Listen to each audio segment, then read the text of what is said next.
మరియు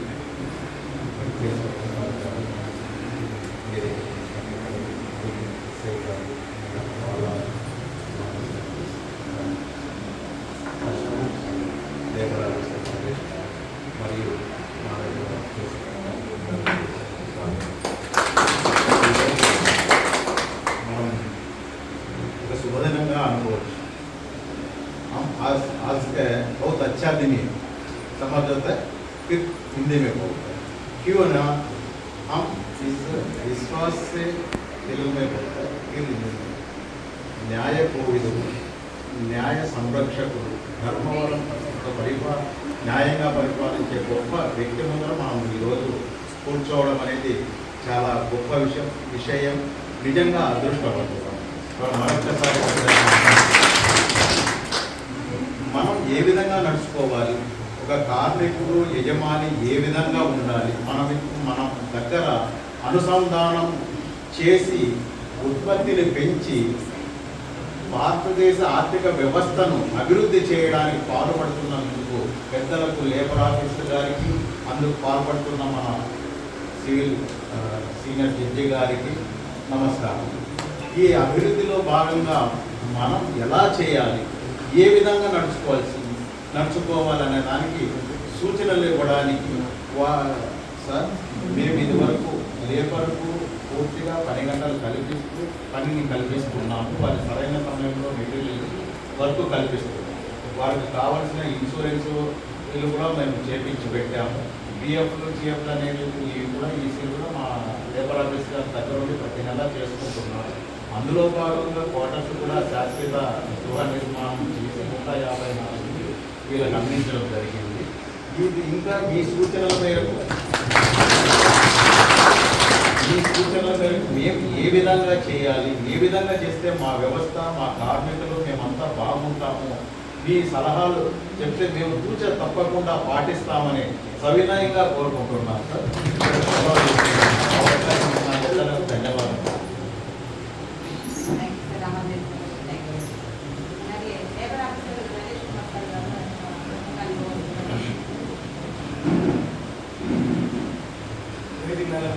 senior secretary sir గారు, SI sir గారు, అదేవిధంగా సభ్యులు సార్ గారు, అదేవిధంగా యజమాని కార్మికులందరికీ నమస్కారం. ఈరోజు ఎంతో శుభదినం. ముఖ్యంగా ఈ వేదిక మీద గొప్ప వ్యక్తితో పంచుకోవడం అనేది చాలా మేము అదృష్టంగా భావిస్తున్నాం.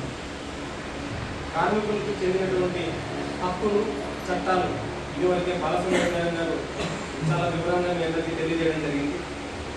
మహిళలకు రావాల్సినటువంటి ప్రసూతి సేవల చట్టం అయితేనేమి, 10 గంటలు అయితేనేమి, ఏ విధంగా యజమాని కార్మికుల సంబంధాలు ఏ విధంగా ఉండాలి.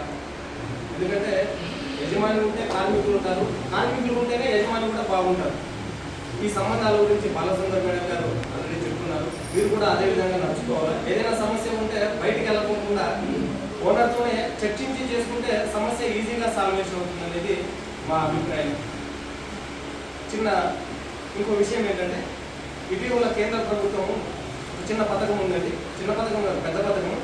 ఈ శ్రమ్ అని చెప్పి కేంద్ర ప్రభుత్వం ఒకటి ప్రవేశపెట్టింది. సుప్రీంకోర్టు ఆదేశాల మేరకు దేశంలో పనిచేస్తున్నటువంటి ప్రతి కార్మికుడికి కూడా ప్రభుత్వము ఒక ఆధార్ కార్డు మాదిరి ఒక నంబర్ కేటాయిస్తాం, యుఏఎన్ నంబర్ అని. మన ఆధార్ కార్డు ఏ విధంగా ఉంటుందో 12 అంకెలతో ఈ శ్రమంలో నమోదయ్యేటువంటి ప్రతి కార్మికుడు కూడా ఒక గుర్తింపు కార్డు ఇస్తూ 12 అంకెలు ఉంటుంది. ఇది ప్రతి పనివాడికి కూడా శాశ్వత నంబర్.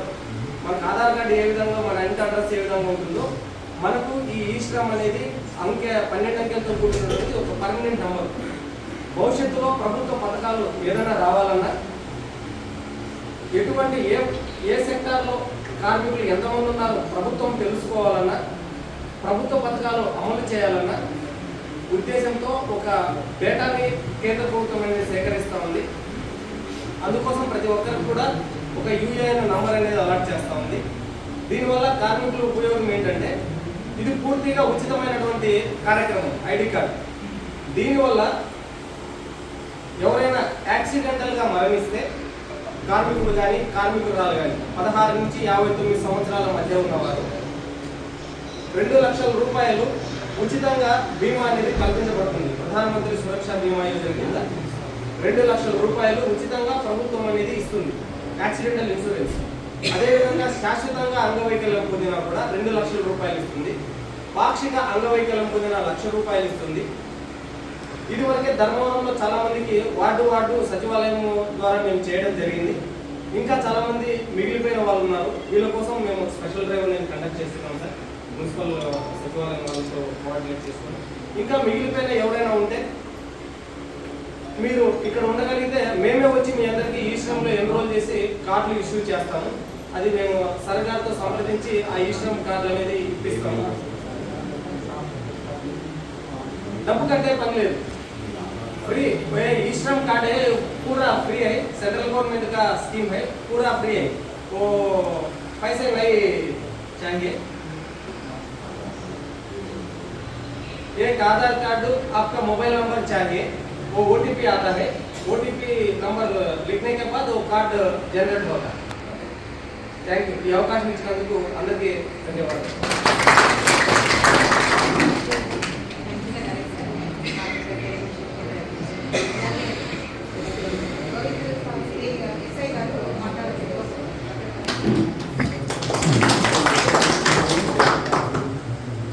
వేదికను అలంకరించిన ఆనరబుల్ జస్టిస్ గారికి, వేదికపై ఉన్న ప్రజలందరికీ, ఇక్కడ చేసిన కార్మికులందరికీ నమస్కారం. ఈరోజు జడ్జి గారు న్యాయ విజ్ఞాన సదస్సు ఏర్పాటు చేశారు. అంటే చట్టాల గురించి ప్రజలకు అవగాహన కల్పించడం దీని యొక్క ముఖ్య ఉద్దేశం. ఎంతో పని ఉన్నా కానీ జడ్జి గారు మన దగ్గరికి వచ్చి, మన పల్లెకి వచ్చి మీ అందరికీ చట్టాల గురించి, న్యాయం గురించి ఉచితంగా చెప్పడం అంటే ఈరోజు మనం చాలా అదృష్టం. పోలీసులు ప్రభుత్వము చట్టాలు అమలు చేస్తుంది. ఆ చట్టాలని తయారు చేసిన చట్టాలని పోలీసు వారు ఇంప్లిమెంట్ చేస్తారు. చట్టాలంటే ఏంటి అంటారు. డ్రైవింగ్ చేసిన ప్రతి వ్యక్తి హెల్మెట్ పెట్టుకోవాలని చెప్తారు, చట్టం చేస్తారు. దాన్ని ఇంప్లిమెంట్ చేసే బాధ్యత పోలీసు వారు. ఎలా ఇంప్లిమెంట్ చేయాలంటే మేము 1 సారి 5 సార్లు చెప్తాము, లేదంటే ఫైన్ వేస్తాం. మీరు ఫైన్ వేసినప్పుడు బాధపడతారు. పోలీసులకు ఏం పని లేదు, ఇంట్లో మర్చి వచ్చినాము, అయినా కానీ ఫైన్ వేసినారు మాకు. మేము అనుకున్న ఒకసారి పనిచేసిన చోట ఒక స్టేజ్లో పనిచేసినప్పుడు హెల్మెట్లు తీసుకొచ్చి పెట్టుకొని మీరు హెల్మెట్ లేని వారికి 1000 రూపాయలు ఫైన్ కట్టారా, 700 హెల్మెట్ కొంటారా అంటే కూడా మేము ఫైన్ కడతాం సార్ అంట.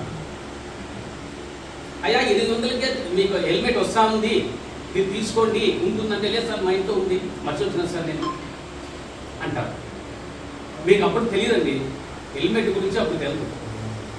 ఒక కుటుంబ పెద్ద ఫ్యామిలీ మోటార్ సైకిల్లో పోతా ఉండి యాక్సిడెంట్ అయితే హెల్మెట్ లేకుండా కింద పడినప్పుడు తలకు గాయాలై చనిపోతే ఆ కుటుంబం వీధిలో పడుతుంది. అప్పుడు తెలుస్తుంది, అరే హెల్మెట్ పెట్టుకుంటే మా ఆయన బతికేవాడు, మా తండ్రి బతికేవాడు, మా నాన్న బతికేవాడు అని అప్పుడు తెలుస్తుంది.